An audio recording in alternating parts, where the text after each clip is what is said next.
질환별 건강사정 및 결핵 예방 관리. 건강에 문제가 생겼을 때 우리가 자주 질문하는 내용으로는 무엇이 있을까요? 언제 그 증상 또는 증후가 시작되었는지에 대한 발병 시기, 어디에 증상이나 증후가 있는지에 대한 부위, 얼마나 그 증상 및 증후가 지속되는지에 대한 기간, 어떤 증상을 느끼는지, 어떻게 표현하는지, 그리고 증상의 심한 정도 등을 나타내는 특성, 증상 및 징후를 경험할 때 동반되는 증상 및 징후가 있는지에 대한 완화 요인, 대상자가 이미 사용했던 중재들인 치료가 있습니다. 이러한 건강에 문제가 생겼을 때 법적 근거에 따른 의약품 투여를 할 수 있는데, 근로자의 건강 증진과 안전을 위하여 보건관리 업무를 원활히 수행하고 1차 의료를 제공하기 위하여 건강관리실을 두고 있으며, 건강관리실에서는 처치 및 투약 등 1차 의료 행위, 근로자 건강상담, 환자 의뢰, 비품 및 시설 관리, 기록 및 보고 등의 직무를 담당하고 있습니다. 산업안전보건법 시행령 제17조에 따르면 의약품 투여는 해당 사업자의 근로자를 보호하기 위한 다음 각목의 조치에 해당하는 의료 행위로 보건관리자의 자격 중 의료법에 따른 의사, 간호사에 한한다고 되어 있습니다. 외상 등 흔히 볼 수 있는 환자의 치료, 응급처치가 필요한 사람에 대한 처치, 부상, 질병의 악화를 방지하기 위한 처치, 건강진단 결과 발견된 질병자의 요양지도 및 관리, 감옥부터 라목까지의 의료행위에 따르는 의약품의 투여가 해당됩니다. 이번 차시는 질환별 건강사정 및 의약품 관리의 이해 시간으로, 오늘은 안전상비 의약품과 구급 용구에 대해 알아보고 증상, 상황별 약품 사용에 대해 살펴보도록 하겠습니다. 이번 시간에 학습할 내용에 대한 학습 목표를 알아보겠습니다. 오늘 학습을 마치고 나면 여러분들은 안전상비 의약품에 대해 설명할 수 있고, 구급용구 구비 목록과 의약품 구매 및 관리, 약품 선택의 일반적인 기준에 대해 설명할 수 있으며, 증상 및 상황별 약품 사용에 대해서도 설명할 수 있습니다. 그럼 지금부터 본격적인 학습을 시작해 보도록 하겠습니다.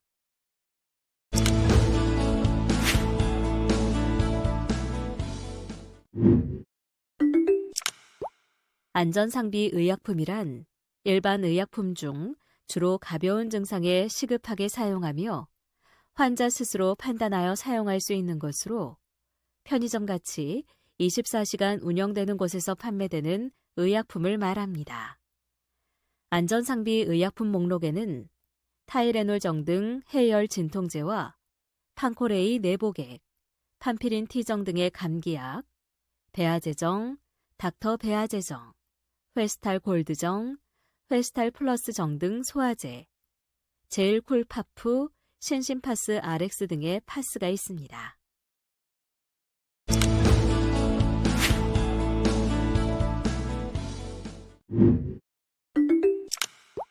산업안전보건기준에 관한 규칙 제82조 구급용구에서는 첫째, 사업주는 부상자의 응급처치에 필요한 다음 각 호의 구급용구를 갖추어 두고 그 장소와 사용 방법을 근로자에게 알려야 한다고 명시하고 있는데, 붕대 재료, 탈지면, 핀셋 및 반창고와 외상용 소독약, 지혈대, 부목 및 들것과 고열물체를 취급하는 작업장이나 그 밖에 화상의 우려가 있는 작업장에만 해당하는 화상약이 있습니다. 그리고 둘째, 사업주는 제1항에 따른 구급용구를 관리하는 사람을 지정하여 언제든지 사용할 수 있도록 청결하게 유지하여야 한다고 명시하고 있습니다. 구급용구 구비 목록으로는 응급키트, 부목, 들것, 화상약이 있으며, 이는 용도와 세부 목록으로 나누어 살펴볼 수 있습니다. 자세한 내용은 표를 통해 살펴보시기 바랍니다. 보건관리에 사용하는 의약품의 범위는 일반 의약품과 의약 외품으로 구분합니다. 의약품은 견적을 받아 적정 거래처를 조사해야 하고 견적서를 비교하여 적정 업체를 선정해야 하며 회사의 규정 및 계절적 수요 등을 감안하여 구매량을 결정하여 구매 발주를 해야 합니다. 또 납품된 의약품의 수량, 유효기간, 포장 상태 등을 검사한 후에는 불합격품은 반품 또는 교환을 요구할 수 있습니다. 비용 정산은 회계 업무 처리 절차에 따라 대금을 지급하며 물질 안전보건 정보 MSDS를 약품 설명서로 대체하여도 됩니다.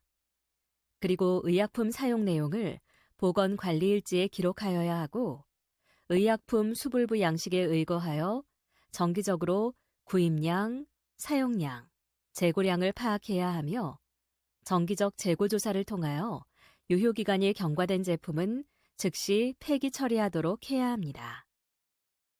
비상약품 관리 야간 또는 보건관리자 부재시 등 건강관리실이 정상적으로 운영되지 않을 경우 약국 또는 병의원 이용을 원칙으로 하되 가벼운 증상인 경우에는 사내 지정 장소에 비치된 구급함을 이용 수칙에 따라 이용할 수 있습니다. 그리고 비상약품은 고정 비치 장소를 지정하고 각 비치 장소별 책임자가 관리 책임자로 관리하도록 하며 보건관리자는 지급 의약품의 품명, 효능, 효과, 주의사항 등을 게시하고 증상별 적정 사용량 구급약품의 수불부를 비치, 게시하여 사용자의 오남용을 방지하여야 합니다. 다음으로 약품 선택의 일반적인 기준에 대해 살펴보겠습니다. 첫 번째는 안전성입니다. 건강관리실은 전문 의료기관이 아니며 대부분 가벼운 증상을 처치하고 응급환자나 중환자의 경우 응급처치만 한 후 병원으로 후송하므로 의약품의 효능보다는 가장 우선적으로 고려되어야 할 사항입니다. 비슷한 효능을 나타내는 의약품이라면 복합 성분의 제품을 사용하는 것보다 부작용의 확률이 낮은 단일 성분의 의약품을 사용하는 것이 원칙이고 외용제의 경우에도 가급적 피부 자극이 적은 제품이 우선되어야 합니다. 두 번째는 효율성입니다. 동일한 효능의 의약품이라면 효과가 뛰어난 제품이 우선이며 최근에 개발된 의약품들은 기존의 제품에 비해 효과나 부작용이 많이 개선되어 있어 우선적으로 사용하는 경우가 많습니다. 그리고 사전에 새로운 의약품에 대한 정보나 지식을 습득하여 효과가 뛰어난 의약품을 건강관리실에 비치해야 합니다. 세 번째는 적합성으로 직원의 특성이나 개인의 체질에 맞는 의약품을 사용하는 것이 원칙입니다. 네 번째는 경제성으로 건강관리실은 의료기관이나 약국, 가정에서 사용하는 의약품과 달리 공적인 예산으로 운영되므로 동일한 효능이라면 비용 부담이 적은 제품이 우선되어야 합니다.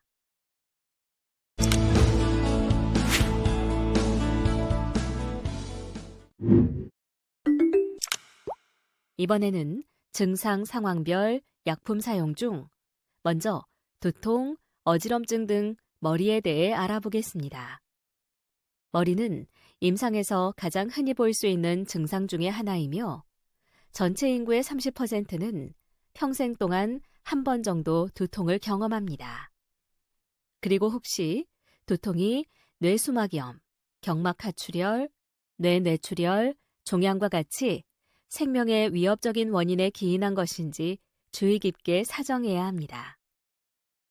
두통 중 비발열성 두통은 감기 등 감염성이 아닌 소화불량, 스트레스, 빈혈, 생리통, 기타 다양한 증상에 따른 2차적 증상으로 발열이 없는 두통을 말합니다.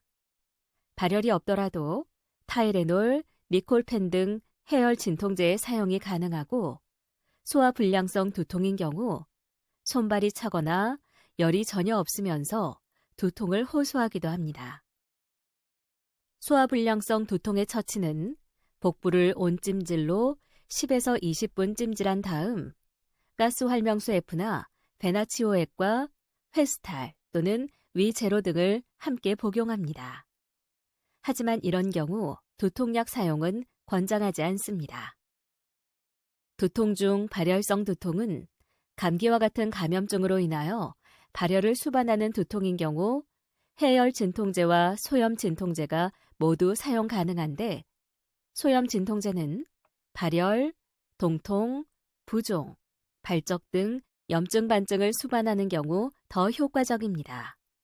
인후통을 수반하거나 고열인 경우는 모두 체내 염증 반응의 결과로 EG6NE, 에드빌, 덱스피드 등의 비스테로이드성 소염 진통제가 효과적이고 타이레놀, 니콜펜 등의 해열 진통제는 근육통, 몸살, 미열 등에 더 효과적입니다.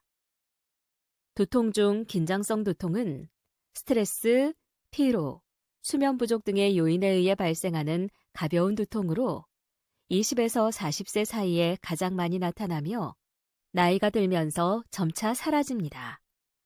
원인은 명확히 밝혀져 있지 않으며 넓은 범위에서는 편두통도 긴장성 두통의 범주에 넣기도 합니다.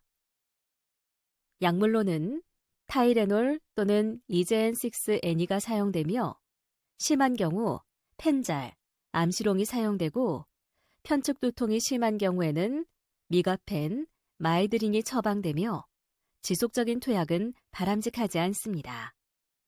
참고로 미가펜 캅셀의 성분에는 진통 및 해열 작용을 하는 아세트아미노펜, 안정 및 진정작용, 통증 경감작용을 하는 디클로랄페나존, 뇌혈관의 확장 또는 이완으로 주위 신경압박으로 편두통을 발생시키는 이소메텝텐 뮤케이트가 있습니다.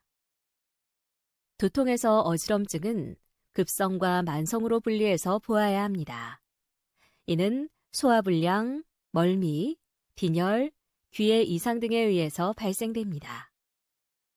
건강관리실에서 일시적으로 호소하는 소화불량의 경우에는 액상소화제와 소화효소제 등을 투약한 후 경과를 살펴봐야 합니다. 이와 같은 경우 일과성으로 볼 수 있습니다. 재발성 또는 수시로 호소하는 어지러움인 경우에는 반드시 전문의에게 의뢰하여 원인을 찾도록 해야 하는데 예를 들어 메니에르병은 말초성 현기증으로 갑자기 발생하고 수시간에서 하루 이상까지 지속됩니다. 반복적이면서 이명이 있고 환측 귀의 압박감, 오심, 구토, 안구 진탕 등의 증상이 있습니다. 어지러움 중 현기증은 회전 감각으로 안구 진탕과 조화 운동 불능이 동반되며 일반적으로 말초 전정 이상에 의하고 중추 뇌관 병변에 의한 가능성도 있으며 10% 정도로 동맥 경화, 다발성 경화증, 축두 기저순환 장애, 일관성 허열 발작 등의 예를 들 수 있습니다. 또한 실신감은 기절할 듯한 기분이나 머릿속이 텅 빈 듯한 기분이며 원인으로 기립성 저혈압, 약물로 인한 부정맥, 혈관 미주신경 실신 발작 등이 있습니다. 불균형은 걸을 때 특히 노인에서 보이는 불안보행이나 평형장애이며 정신과적 이상의 원인은 불안, 공황장애, 과다호흡, 우울증, 신체화 장애, 알코올, 약물 남용 등이 있습니다. 그리고 다중요인성 또는 특발성도 어지러움에 속합니다. 다음으로 증상 상황별 약품 사용 중 눈에 대해 알아보겠습니다. 눈이 가려운 이유는 다양하지만 알레르기 질환에서 가장 많이 나타납니다. 알레르기성 결막염이나 유행성 결막염에 의해 가려움을 호소하며 이때 손으로 눈을 비비지 않도록 해야 합니다. 각막 보호를 위해 인공 눈물을 사용하고 5에서 10분 뒤에 항히스타민제가 함유된 안약을 투여하여 가려움의 진행을 막아주며 시즈날 등의 섭취로 가려움이 많이 억제될 수 있습니다. 안구 건조 증상으로는 눈이 시리고 모래알이 들어간 듯한 이물감이 있으며 콕콕 쑤시는 느낌을 호소합니다. 또 쉽게 눈이 피로하고 잘 뜰 수가 없으며 눈을 감고 있으면 편하고 눈을 뜨면 증상이 더 심해진다고 호소합니다. 이때 인공 눈물이 우선적으로 사용되는데 인공 눈물은 각막을 윤활시켜 보호하기 위한 목적이므로 모든 안과 증상에 우선적으로 적용되고 눈 가려움에 항히스타민과 함께 눈병 등의 치료에 각막 보호 목적으로 사용됩니다. 다래끼는 눈꺼풀에 있는 여러 분비샘에 병원균이 감염되어 화농성 염증 상태를 일으킨 것으로 일반적으로 시간이 지나면 자연 치유가 되지만 오랜 시간이 걸리기도 하므로 절개를 하기도 합니다. 처치를 위해 초기에 항생제가 함유된 안약을 점안하거나 마로이신, 로니캄 골드정 등의 소염제를 투약하여 화농 상태를 완화하고 불결한 손으로 눈을 만지지 않는 습관을 기르도록 하며 손 씻기를 자주 하도록 합니다. 다음으로 눈병 결막염입니다. 결막은 눈을 외부에서 감싸고 있는 조직이며 윗 눈꺼풀을 뒤집거나 아래 눈꺼풀을 당겼을 때 보이는 진한 분홍색으로 나타나는 부분도 결막에 속합니다. 결막염은 결막에 염증이 생긴 것으로 병원균에 의한 감염성 결막염과 이물질, 알러지 등에 의한 비감염성 결막염으로 나뉩니다. 처치를 위해 감염성 결막염인 경우 반드시 안과에서 전문적인 처치를 받고 알레르기성 또는 이물질에 의한 결막염인 경우도 전문의에게 의뢰해야 하지만 부득이한 경우 일시적인 처치로는 클로안, 신도톱쿨 등의 항균제가 함유된 안약과 인공 눈물을 투여하도록 합니다. 주의할 점으로는 손 씻기, 눈 만지지 않기, 렌즈 낀 상태로 수영하지 않기, 눈병 시즌에 수영장 가는 것 삼가기 등이 있습니다.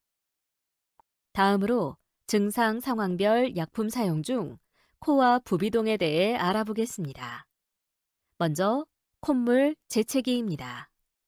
콧물은 인체의 방어 기전에 의한 반응으로 나타나는 현상으로 콧물은 바이러스, 세균 등의 침범에 의한 염증 발생 시 코 점막 보호 및 이물질이 체내에 깊숙이 침투하지 않도록 발생합니다. 체온보다 외부 온도가 많이 낮을 경우 코 점막의 온도 변화에 의한 자극으로 콧물이 발생하고 알레르기 원인 물질, 즉 꽃가루, 먼지, 황사 등 외부의 이물질이 침범하면 콧물, 재채기를 유발하게 됩니다. 콧물 발생인자들은 인체 내에서 히스타민을 분비시키고 이 히스타민이 콧물을 유발시키므로 콧물 억제제는 모두 항히스타민 계열의 약제이며 지르텍, 시즈날, 세노바 등은 졸음이 적은 편이고 액티피드, 코스펜 등은 졸음이 심한 편입니다. 다음은 코막힘입니다. 코가 막히는 원인은 대개 코의 염증으로 코 점막이 부어있는 경우, 부비동염 등입니다. 코감기는 바이러스에 의한 급성 비염으로 염증으로 인해 코 점막이 붓고 콧물 등의 분비물이 증가하면서 코막힘을 호소하게 됩니다. 코 점막의 혈관이 팽창하고 코 점막이 염증 반응으로 부종이 생기게 되면서 코 안이 붓게 되면 코막힘이 오게 됩니다. 처치를 위해 점막 혈관을 수축시키는 성분을 지닌 슈도에페드린을 주로 사용하고 슈도에페드린 함량이 많은 코싹 등이 효과적이지만 전문 의약품으로 전환되었으며 코스펜, 액티피드 등 저함량 제품만 일반 의약품으로 사용 가능하고 코스펜, 액티피드는 콧물, 코막힘에 모두 일부 효능이 있지만 졸음이 심하므로 반할 정도로 투약을 권장합니다. 알레르기 비염은 코 점막이 특정 물질에 대하여 과민 반응을 나타내는 것으로 알레르기를 일으키는 원인 물질이 코 점막에 노출된 후 자극 부위로 비만세포, 호산구를 비롯한 여러 종류의 IgE 항체를 매개로 하는 다양한 매개 물질에 의하여 염증 반응이 발생하는 질환입니다. 특징으로는 연속적으로 일어나는 발작적인 재채기, 맑은 콧물, 코막힘이 있고 코감기로 인한 증상과 알레르기성 비염 증상이 비슷하며 처치를 위해 항히스타민, 항세로토닌 등의 효능을 가진 약물을 사용하며 한방 성분의 소청룡탕이 도움이 됩니다. 한방약은 코막힘, 만성비염, 부비동염에 효과가 있습니다. 한방약 중 갈근탕 처방에 비염 치료에 탁월한 청궁과 신의를 첨가한 처방으로 코 안이 충혈되어 코가 막히거나 콧물이 많이 나서 막힐 때, 만성비염이나 축농증 등으로 코가 막힌 증상을 개선시키는 치료제로 가장 많이 이용되는 순수 생약제제입니다. 그럼 버튼을 클릭해 약제별 함량과 양리작용을 나타낸 빛의 성분표에 대해 살펴보세요.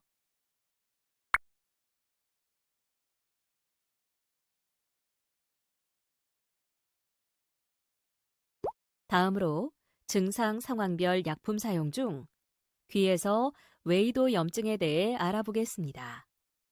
급성 웨이도염은 웨이도의 전반적인 세균성 감염으로 원인은 잦은 수영, 습한 기후, 좁고 털이 많은 웨이도, 웨이도 외상 또는 이물, 귀지의 과다 또는 결핍, 보철기 또는 이어폰 사용, 습진, 지루성 피부염, 건선 등의 피부 질환, 당뇨병, 면역 저하 상태 또는 땀이 많은 체질 등으로 나타나고 있습니다.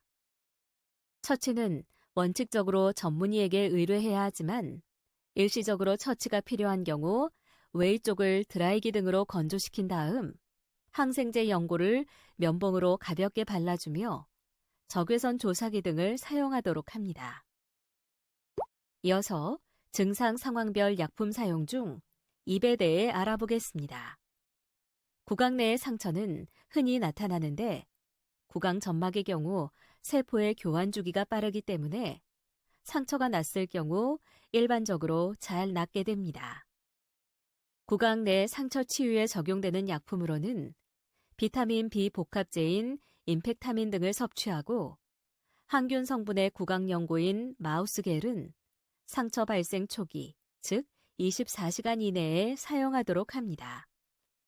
상처 발생 24시간이 지나도 낫지 않은 경우는 테리덱스, 오라메디, 아비나 등의 소염작용을 지닌 구강연고를 사용하도록 합니다.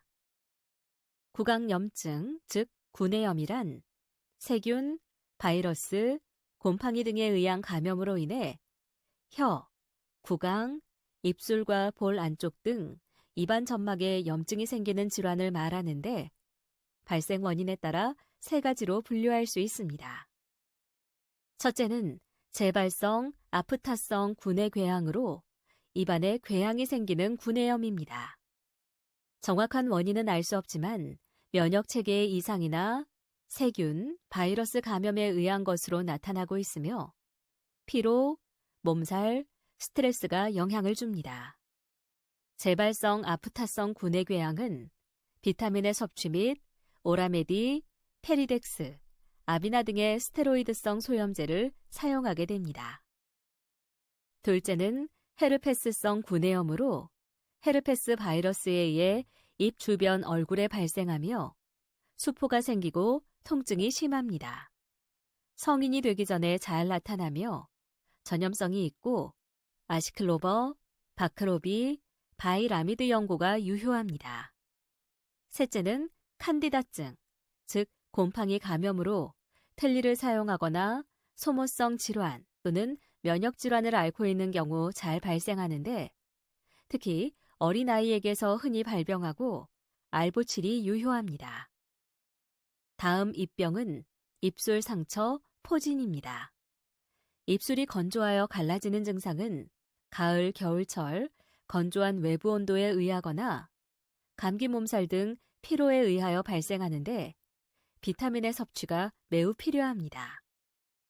가벼운 입술 상처는 비판톨 크림을 사용하고 심한 경우는 항생제 연고를 사용해야 합니다. 구순 포진은 단순 포진 바이러스에 의한 감염성에 처음 감염되어 증상이 나타나기도 하지만 단순 포진 바이러스는 한번 감염되면 체내에 잠복 감염 상태로 남아있다가 신체적으로나 정신적으로 스트레스를 심하게 받으면 숨어있던 바이러스가 재활성화되어 증상이 재발하게 됩니다. 재발 시에는 주로 입술에 물질이 나타나고 이후에 물질 자리에 궤양이나 딱지가 생길 수 있습니다. 치료약으로는 아시클로버 연고가 효과적이고 항바이러스 연고는 바이러스의 증식을 억제하여 증상을 경감시키지만 바이러스의 재활성화를 막지는 못합니다. 다음으로 증상 상황별 약품 사용 중 목, 호흡기에 대해 알아보겠습니다. 먼저 인후통은 침이나 음식을 삼킬 때 목에 통증이 발생하는 것을 말하며 급성 비인두염, 감기 등 상기도염과 함께 올 수 있고 전신질환의 일부인 경우도 있습니다. 처치로는 가벼운 인후 건조 등에는 미놀 또는 세가톤트로키를 투여하고 인후염증으로 인한 통증인 경우에는 소염 진통제인 이즈넨6N이 에드비를 투여합니다. 그리고 한방 성분의 인후통약인 보타렉신, 은교산, 스토마신 캡슐 등도 인후 증상을 수반하는 감기에 효과적입니다. 또 소금 양치는 구강 내 상존하는 유해균들이 소금물의 삼투압에 의해서 박멸되어 충치균이나 인후염증을 일으키는 질병에 매우 효과적이므로 유익한 예방법입니다. 기침은 우리 몸의 중요한 방어작용의 하나이며 가스, 세균 등의 해로운 물질이나 다양한 이물질이 기도 안으로 들어오는 것을 막아주는 반사적인 반응으로 흡입된 이물질이나 기도의 분비물인 가래 등이 기도 밖으로 배출되도록 하여 항상 기도를 확보하고자 하는 방어작용입니다. 마른 기침과 가래로 인한 기침은 처치 방법이 다른데 마른 기침의 경우 해소민 캡슐, 시럽으로는 브로콜 시럽과 지노콜 시럽이 효과적이고 시콜드 플러스 코프, 화이트벤 코프 등은 감기 증상을 지니면서 가벼운 기침을 수반하는 경우에 권장되며 가래로 인한 기침은 가래만 제거해주면 기침이 개선되므로 거담제인 뮤코팩트 등을 사용하도록 합니다. 가래는 기관지나 폐에서 만들어지는 분비물인데 단백질로 구성되어 있으며 흡연, 매연, 먼지, 염증 등이 호흡 기도에 들어오게 될 때 인체의 방어작용의 일환으로 객담이 분비되어 객담과 함께 이물질을 배출시키게 됩니다. 이러한 배출작용은 기침을 통해서 이루어집니다. 처치는 가래를 삭히는 제제로 소청룡탕, 소분할, 리나치올, 뮤코팩트가 있으며 뮤코팩트, 맥담은 끈끈한 점조성의 가래에 효과적입니다. 목의 증상으로는 목 쉼도 있는데 목이 쉬는 원인으로는 역류성 식도염, 후두염, 갑상선 결절 등의 병적인 원인과 목을 많이 사용하여 생긴 일상적인 원인이 있습니다. 처치는 하루 8에서 10회 이상 수분을 섭취하고 후두염 등의 병적인 원인은 이비인후과 치료를 합니다. 일반적인 인후 건조 또는 쉰 목소리에는 한방약으로 항성 파적환이 효과적이고 향성 파적환과 사포날 또는 용각산 쿨을 병용하면 더 효과적이며 가래가 있는 경우 뮤코팩트와 항성 파적환을 병용하면 보다 효과적입니다. 향성 파적환 성분표는 다음과 같으며 여기서 연교는 열을 내리고 해독하며 부기를 가라앉히는 소염작용과 항염, 항균작용이 뛰어납니다. 다음은 기침, 가래, 인후통, 목쉼 등의 증상에 사용되는 한방제제에 관한 설명입니다. 먼저 소청룡탕은 묽은 가래를 수반하는 기침에 사용하며 맑은 콧물에 도움이 됩니다. 맹문동탕은 기관지의 가래가 수분을 잃어 건조하게 되어 목에서 잘 떨어지지 않으면서 캑캑하는 가래 기침에 효과적입니다.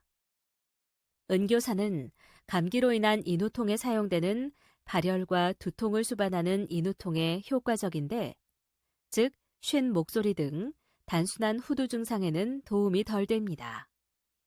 향성 파적환은 목 부위에 열을 제거하는 약성을 지니고 있는 처방이며 노래를 많이 하거나 말을 많이 해서 생긴 목쉰 증상에 사용되고 과량 섭취 시 설사를 유발하므로 정량만 복용하며 뮤코팩트 등과 병용하기도 합니다. 다음으로 증상 상황별 약품 사용 중 복부에 대해 알아보겠습니다. 가슴 쓰림은 위산 역류로 인한 식도 부위의 쓰림 증상이며 속쓰림 증상이 있을 때는 위산을 억제하거나 위산을 중화시켜 속쓰림 등의 위벽 자극을 완화하는 약물을 투여합니다. 소화불량에는 음식물을 분해하여 소화를 돕는 소화효소제와 위 장관의 운동을 촉진시키고 소화액의 분비를 촉진시키는 액상소화제가 있으며 이 두 가지를 병용 투여함이 소화불량 해소에 효과적입니다. 다음은 피부계로 상처의 정의 먼저 살펴보겠습니다. 피부는 표피, 진피, 피하 지방 조직 3개로 구성되며 상처는 의학적으로 인체의 조직이 지니고 있는 해부학적인 연속성이 외부의 자극에 의하여 상실된 상태를 말합니다. 상처의 종류로는 찰과상, 자창, 열창, 화상이 있는데 하나씩 살펴보겠습니다. 먼저 찰과상은 긁히거나 쓸린 상처이며 넘어지거나 긁혀서 생길 수 있는 상처이고 마찰력에 의해서 피부가 불규칙적으로 깊이에 비해 비교적 넓은 면적이 손상된 상처입니다. 또 피부에 분포하는 신경세포도 손상을 받아 통증이 심하여 이물질이 피부 속으로도 많이 파고 들어가는 상처로 흉터가 생기지 않도록 세심한 주의가 필요한 상처입니다. 외부에서 넘어졌을 경우 상처에 이물질이 묻거나 감염의 우려가 높으므로 좀 더 세심한 상처 소독이 필요하고 감염의 위험이 있는 상처의 소독과 같은 경우에는 포비돈 요오드 성분의 살균 소독력이 강한 것을 사용한 후 2차 감염을 막기 위하여 항생제 성분이 포함된 상처 연고를 사용합니다. 그리고 수분 드레싱 밴드로 상처 표면을 보호합니다. 다음으로 자창은 찔린 상처인데 날카로운 필기구나 못, 뾰족한 나뭇가지와 같은 것에 찔려서 생길 수 있는 상처, 칼이나 깨진 유리, 도자기, 플라스틱, 종이 등의 선 모양으로 난 상처입니다. 피부의 직각으로 진피 이상의 깊이의 손상이 있으면 상처의 길이에 따라 봉합이 필요할 수 있으며 외부에서 찔린 상처, 특히 못이나 나무 등으로 인한 자창은 혐기성 균에 의한 파상풍이 우려될 수 있으므로 상처 소독에 특히 유의해야 합니다. 그리고 자창의 경우 소독액이 상처 깊숙이 닿지 않을 경우가 있으므로 좀 더 세심한 주의가 필요합니다. 열창은 찢어진 상처로 날카로운 단면을 가진 것에서 생길 수 있는 상처이며 사람의 신체 조직에 수평적인 압력이 가해져서 난 상처이고 혈관이나 신경은 대부분 온전하기는 하지만 상처를 잘못 다루면 악화되므로 주의를 요하는 상처입니다. 찢어진 상처는 주위에 피부 파편이 있어 소독 시에 제거할 필요가 있는 경우도 있고 만약 작은 파편일 경우에는 상처 치유 과정에 나오는 진물에 포함된 대식세포가 이를 녹여 없애므로 큰 염려를 하지 않아도 됩니다. 화상은 화기나 마찰열에 의해서 생길 수 있는 상처이며 열에 의해 피부와 피부 부속기에 생긴 손상으로 화상의 약 90% 정도가 뜨거운 액체나 물건, 화염, 일광 등에 의해 생깁니다. 전기 화상이나 화학물질에 의한 경우 심각한 후유증을 남기고 특히 전기 화상의 경우 눈에 띄는 화상 병변이 적어도 내부 조직이나 장기의 손상이 있을 수 있으며 화상의 경우는 초기에 열기를 식혀주고 가벼운 화상이라면 화상 연고를 사용하거나 메디폼 실버나 화상 거즈 등을 사용하여 상처 부분을 보호하는 것이 좋습니다. 상처의 치유 과정은 지혈 및 염증 단계, 증식성 단계, 성숙 단계의 3단계로 이루어집니다.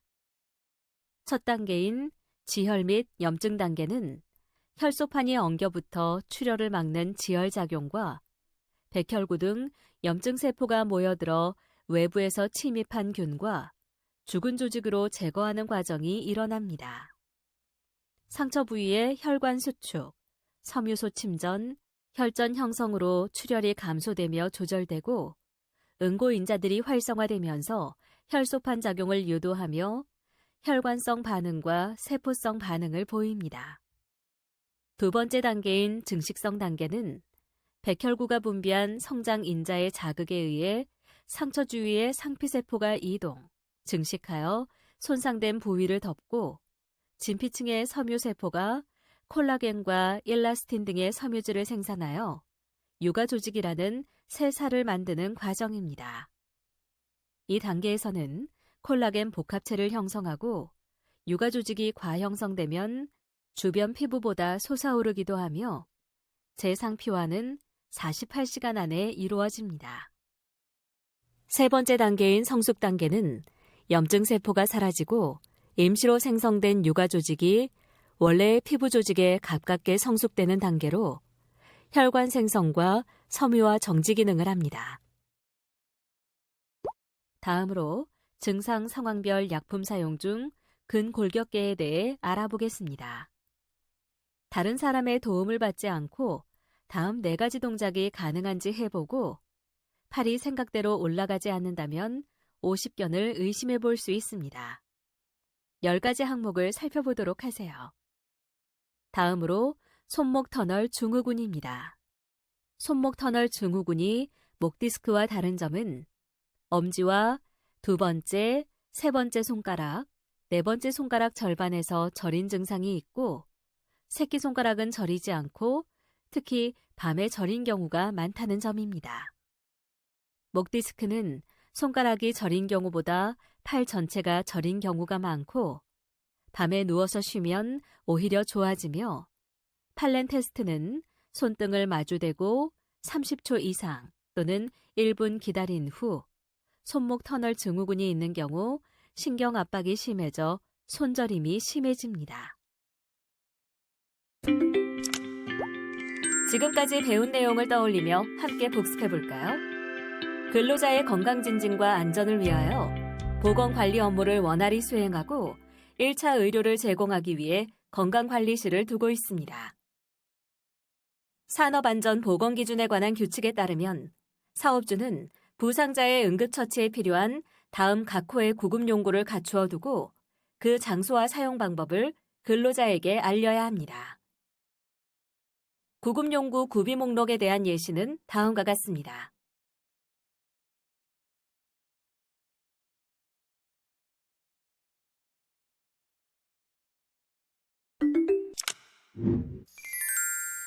이번 차시는 결핵 및 잠복결핵 감염 관리 시간으로 오늘은 결핵 관리에 대해 알아보고 잠복결핵 감염 관리에 대해 살펴보도록 하겠습니다.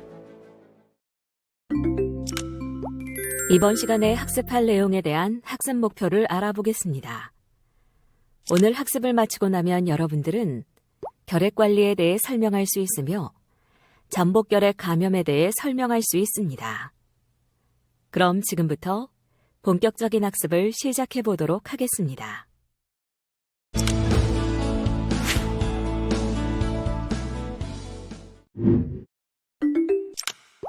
메르스보다 무서운 감염병 결핵은 한 해 결핵으로 인한 사망자 수는 약 2,000명에 이르는 것으로 추산되고 있는데요. 결핵 진단 시 2주간의 격리기간이 필요한데 환자들이 경제, 사회적으로 불이익을 당할까봐 발병을 숨기는 것이 가장 큰 문제라 할 수 있습니다. 결핵의 증상은 발열, 기침 등 감기와 유사하기 때문에 마스크 생활화 등 공중위생에 철저히 신경 써야 합니다. 전문의들은 스트레스, 불규칙한 생활, 다이어트, 과로 등 원인 때문에 20에서 30대에서도 결핵 환자가 증가할 수 있다고 경고하였으며 만성적으로 흡연과 음주에 노출된 40에서 50대 남성들도 결핵에 걸릴 확률이 높다고 지적했습니다. 우리나라는 OECD 회원국 중 결핵 발생률 1위로 2위 국가와의 격차도 커 여전히 결핵 후진국 5명을 벗지 못하고 있는 상황입니다. 따라서 결핵 발생률을 선진국 수준으로 떨어뜨리기 위해서는 환자들이 감염 사실을 떳떳이 알리고 적극적으로 치료받을 수 있는 사회적 여건이 마련되어야 할 것입니다.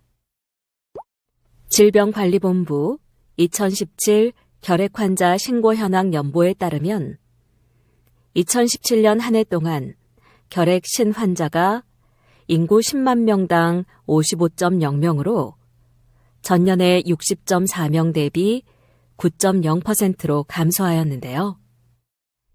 2000년 이후 좀처럼 줄지 않던 결핵이 2011년 최고치를 기록한 이후 6년 연속 감소한 것입니다. 결핵이 발생하기 좋은 조건으로는 햇빛이나 열이 통하지 않는 공간, 환기되지 않는 밀폐된 공간, 과도한 스트레스와 영양 부족으로 인한 면역력 저하 등이 있습니다. 결핵균은 막대기 모양의 간균으로 다른 균에 비해 증식 속도가 증세를 나타내기까지 수개월, 수년까지 걸릴 수 있으며 지방 성분이 많은 세포벽에 둘러싸여 산 알칼리에 강하나 열과 햇빛에는 약합니다. 또한 산소를 좋아하는 호기성 균으로 우리 몸의 장기 중 산소가 가장 많은 폐에서 잘 증식합니다. 결핵은 결핵 환자의 기침, 재채기 등을 통해 배출된 결핵균이 공기를 통해 다른 사람의 폐로 들어감으로써 감염됩니다. 하지만 환자가 쓰는 물건으로는 전염되지 않으며 폐 외 결핵은 전염력이 없습니다. 그러나 결핵균에 감염되어도 면역력이 정상인 상태에서는 발병하지 않고 건강한 생활을 할 수 있습니다. 결핵을 진단하기 위해서는 흉부 X선 검사와 객담 검사를 실시하는데요. 흉부 X선 촬영에서 이상 소견이 있는 사람을 대상으로 객담 검사를 시행합니다. 결핵 치료는 크게 집중기와 유지기로 구분됩니다.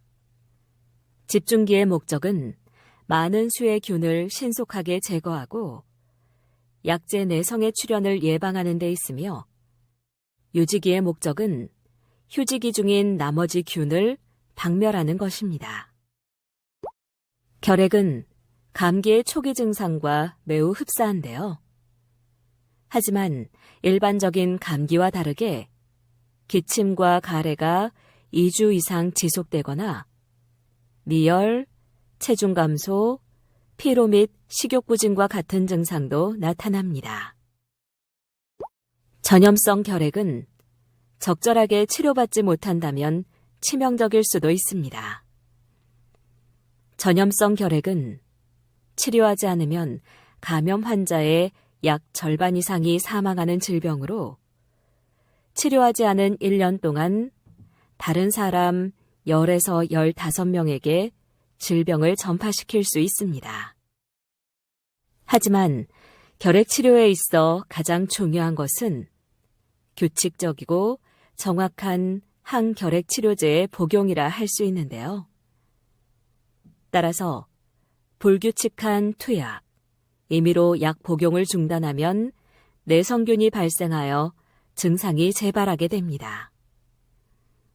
이는 치료가 실패한 경우로 남아있는 5에서 6종의 약 중에서 4가지 정도를 선택해서 다시 치료를 시작해야 합니다. 이때 또다시 불규칙한 투약 및 임의로 약 복용을 중단하게 되면 내성균이 다시 발생해 치료에 사용할 수 있는 약의 종류가 거의 없어지게 되어 환자가 사망에 이를 수 있게 됩니다.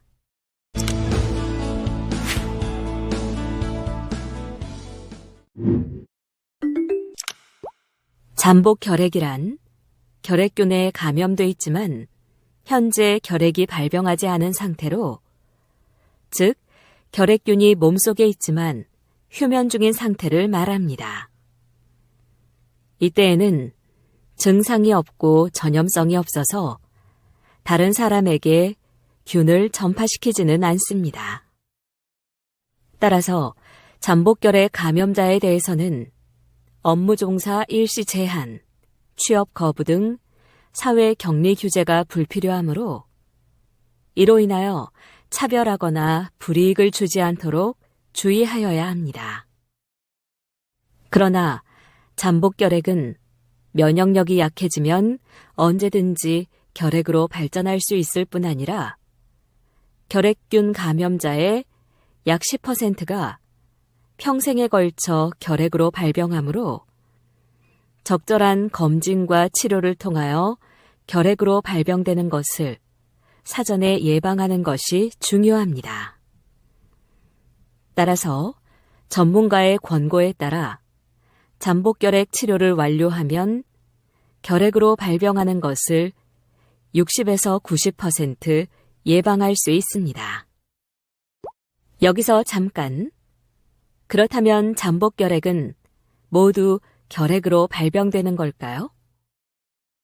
전염성 결핵 환자의 밀접 접촉자 100명 중 약 30%가 결핵균에 감염되면 그중 약 10%가 결핵으로 발병할 수 있습니다. 일반적으로 결핵균에 감염되면 처음 2년 이내에 5% 정도가 결핵으로 발병하고 그 이후 평생에 걸쳐 5% 정도 더 발병하여 총 10% 정도 결핵으로 발병하는 것으로 알려져 있습니다. 또한 고령, 당뇨병, 면역기능 저하와 같은 고위험군에서는 잠복 결핵 감염이더라도 추후에 결핵으로 발전할 가능성이 더 높습니다. 2016년 8월 4일 일부 개정된 결핵 예방법 시행으로 의료기관, 산후조리원, 어린이집, 유치원, 학교, 아동복지시설 등 집단시설의 교직원, 종사자는 결핵 및 잠복결핵 검진을 의무적으로 받아야 하는데요. 이는 결핵으로부터 집단시설 종사자 및 이용자를 보호하고 시설 내 결핵 감염을 사전에 예방하기 위함입니다. 결핵 검진은 매년 1회, 잠복결핵 검진은 근무기간 중 1회 실시하며 잠복결핵 치료 비용은 무료입니다. 아울러 보건소에서는 잠복결핵 검진과 치료 비용이 모두 무료이니 참고하시기 바랍니다. 그렇다면 잠복결핵은 어떻게 진단할까요? 결핵과 달리 잠복결핵은 흉부 X선 검사와 가래 검사에서 정상으로 나타나는데요. 때문에 결핵과는 다른 별도의 검사 방법이 필요합니다. 즉, 잠복결핵은 인체 내 결핵균에 대한 면역세포가 존재하는지 확인하는 방식으로 진단합니다. 잠복결핵 감염을 진단하는 방법으로는 투베르쿨린 피부 반응 검사 또는 인터페론 감마 분비 검사가 있습니다. 투베르쿨린 피부 반응 검사는 결핵균 항원을 팔에 주사해 48에서 72시간 사이에 피부가 부풀어 오르는 경결의 크기를 측정해 감염을 확인하며, 인터페론 감마 분비 검사는 혈액을 채취해 감염을 확인하는 방식으로 결핵균 특이 항원으로 면역세포를 자극한 후 분비되는 인터페론 감마를 측정합니다. 결핵균에 대한 면역세포는 한 번 형성되면 보통 평생 지속되므로 이전에 결핵 또는 잠복 결핵으로 진단받은 적이 있거나 치료를 완료한 경우라도 양성으로 나타날 수 있으며 과거에 결핵이나 잠복결핵 치료를 완료했다면 잠복결핵을 다시 치료할 필요는 없습니다. 다만 결핵이 다시 발병하였거나 최근 전염성 결핵 환자와 접촉한 경우에는 전문가 지시에 따라 치료를 받도록 합니다. 결핵 발병을 사전에 예방하기 위해서는 잠복결핵 검사와 치료가 필요합니다. 잠복결핵을 치료하기 위해서는 항결핵제를 복용하는 방법이 있는데요. 잠복결핵 치료는 활동성 결핵으로 발병할 가능성과 발병 시 전파의 파급력 등을 고려하여 전문가의 권고에 따라 가장 적절한 치료 방법이 무엇인지를 정하는 것이 좋습니다. 결핵 치료는 의무이며 잠복결핵 치료는 선택입니다. 만약 잠복결핵 치료를 받지 않을 경우에는 결핵 발병에 더욱 주의하고 주기적으로 결핵 검사를 받도록 해야 합니다. 버튼을 클릭해 잠복결핵 감염 치료 권고에 대해 살펴보세요.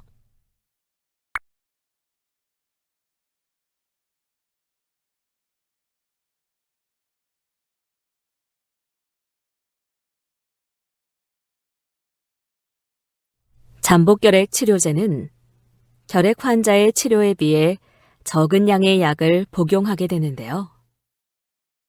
잠복결핵의 경우 치료로 항생제를 사용하는데 이소니아지드를 9개월 복용하는 것과 리팜핀 4개월 복용, 이소니아지드와 리팜핀 두 가지 약제를 3개월 복용하는 등의 방법이 있는데 치료 및 복용 방법은 여러 가지를 고려해 판단하게 됩니다.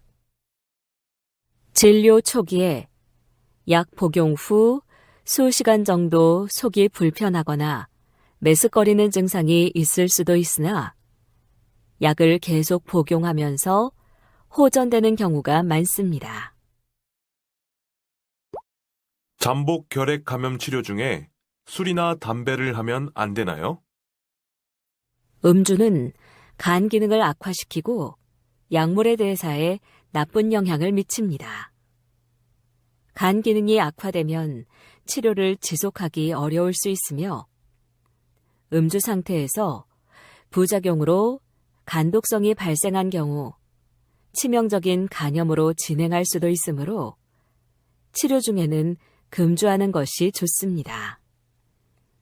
또한 흡연은 폐의 면역 기능을 억제하여 결핵의 발병을 쉽게 할 뿐만 아니라 폐암 등 여러 가지 암을 유발할 수 있으므로 치료 중이나 완치 후에도 금연을 하는 것이 좋습니다. 그러나 치료 중 간독성, 신독성, 피부 발진, 두통, 어지러움, 저혈압, 위장장애 등 부작용 또는 부작용이 의심되는 증상이 나타나면 즉시 담당 의사에게 진료를 받아 복약 중단 등 적절한 조치가 필요합니다. 잠복결핵의 치료는 보건소나 민간 의료기관에서 모두 무료로 받을 수 있습니다. 그렇다면 잠복결핵과 활동성 폐결핵, 무엇이 어떻게 다를까요? 잠복결핵은 결핵균에 감염되었으나 질병을 일으키지 않은 상태로 면역이 약해지면 증식하여 발병하며 평생에 걸쳐 잠복결핵 감염자 중 약 10%가 결핵으로 발병합니다.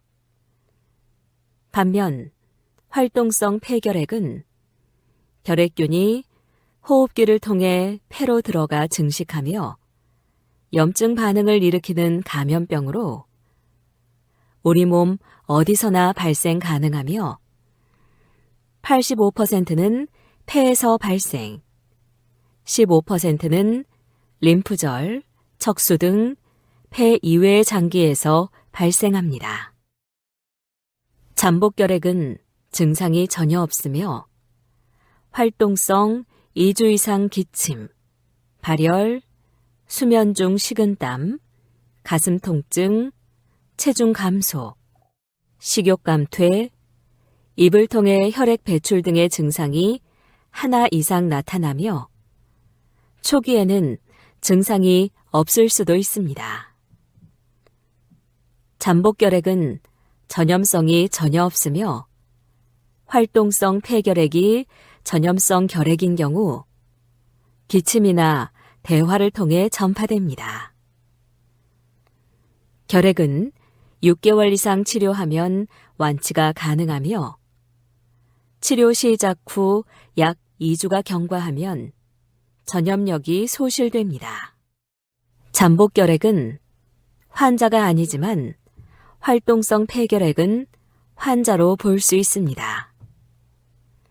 잠복결핵은 신고 의무가 없으나 활동성 폐결핵의 경우 감염병 예방 및 관리에 관한 법률 제11조, 제12조 및 결핵예방법 제8조에 의거하여 신고할 법적 의무가 있습니다. 결핵을 예방하기 위한 수칙은 다음과 같습니다. 먼저 꾸준한 운동과 균형 있는 영양 섭취로 건강한 체력을 유지해야 하며 2주 이상 기침, 가래가 지속되면 의료기관을 방문하여 진료를 받습니다. 또 결핵 환자와 접촉 시 증상 여부와 상관없이 잠복결핵 감염 검사 및 결핵 검사를 받아야 하며 올바른 기침 예절을 꼭 실천하도록 합니다. 버튼을 클릭해 올바른 기침 예절의 실천 방법에 대해 살펴보세요.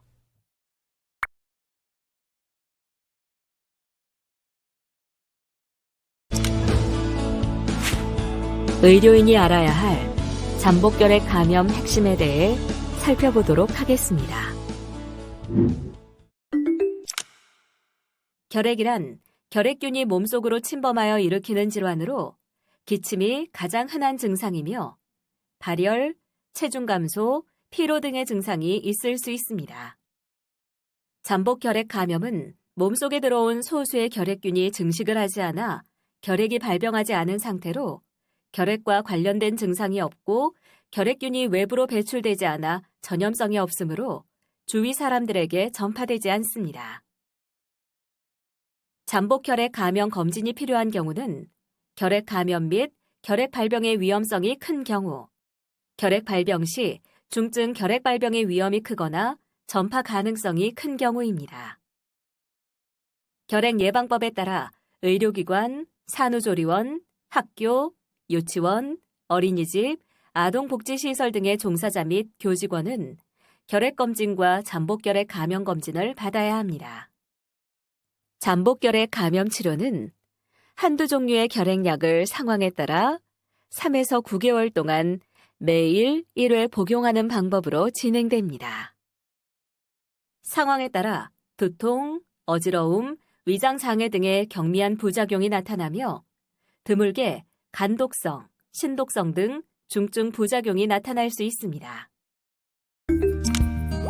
이번 시간의 학습 목표를 잘 성취하였는지 퀴즈를 통해 확인해 보도록 하겠습니다.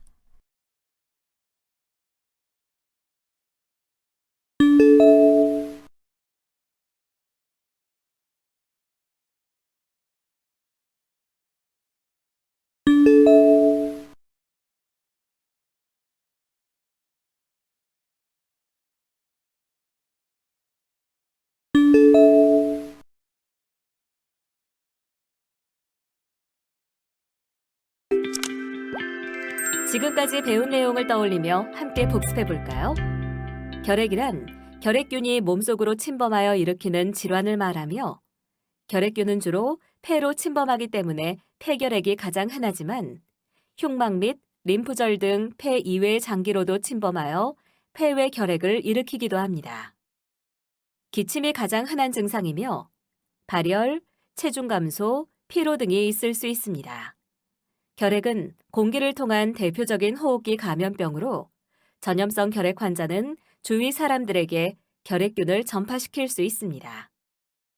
폐결핵 없이 폐외 결핵만 있는 경우에는 전염성이 없으며 전염성 결핵 환자도 대부분 결핵약을 복용하면 전염성이 떨어집니다. 일반적으로 결핵이라 하면 활동성 결핵을 의미하며 비활동성 결핵이란 치유되어 흔적만 남긴 경우를 의미합니다. 잠복결핵 감염이란 몸속에 들어온 소수의 결핵균이 증식을 하지 않아 결핵이 발병하지 않은 상태를 말하며 잠복결핵 감염 시 결핵과 관련된 증상이 없고 결핵균이 외부로 배출되지 않아 전염성이 없으므로 주위 사람들에게 전파되지 않습니다.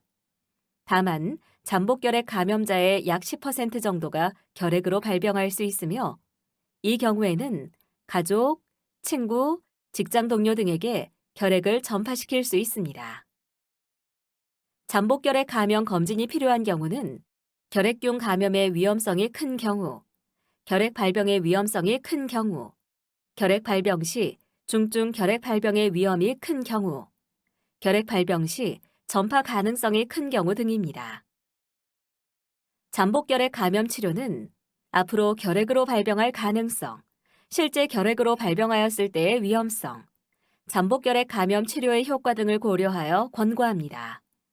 치료는 결핵약 한 종류 또는 두 종류를 적게는 3개월, 많게는 9개월 동안 매일 1회 복용하는 방법으로 진행됩니다. 잠복결핵 감염 치료제는 결핵 치료에 오랜 기간 사용해온 것으로 대부분 안전합니다. 그렇지만 다른 약제와 마찬가지로 개인에 따라 부작용이 발생할 수 있습니다. 보통 두통, 어지러움, 위장장애 등의 경미한 부작용이 나타나지만 중증 간독성과 같은 중증 부작용이 드물게 나타날 수 있습니다. 잠복결핵 감염으로 진단받았지만 치료를 받지 않는 경우 결핵 발병 여부를 확인하기 위하여 잠복결핵 감염 진단 후 최소 2년까지 연 1회 흉부 X선 검사를 받으실 것을 권장합니다. 뚜렷한 원인 없이 2주 이상 기침이 계속되거나 발열, 체중 감소, 피로, 객혈 등의 결핵 의심 증상이 나타나면 즉시 의료기관을 방문하여 진료를 받도록 합니다.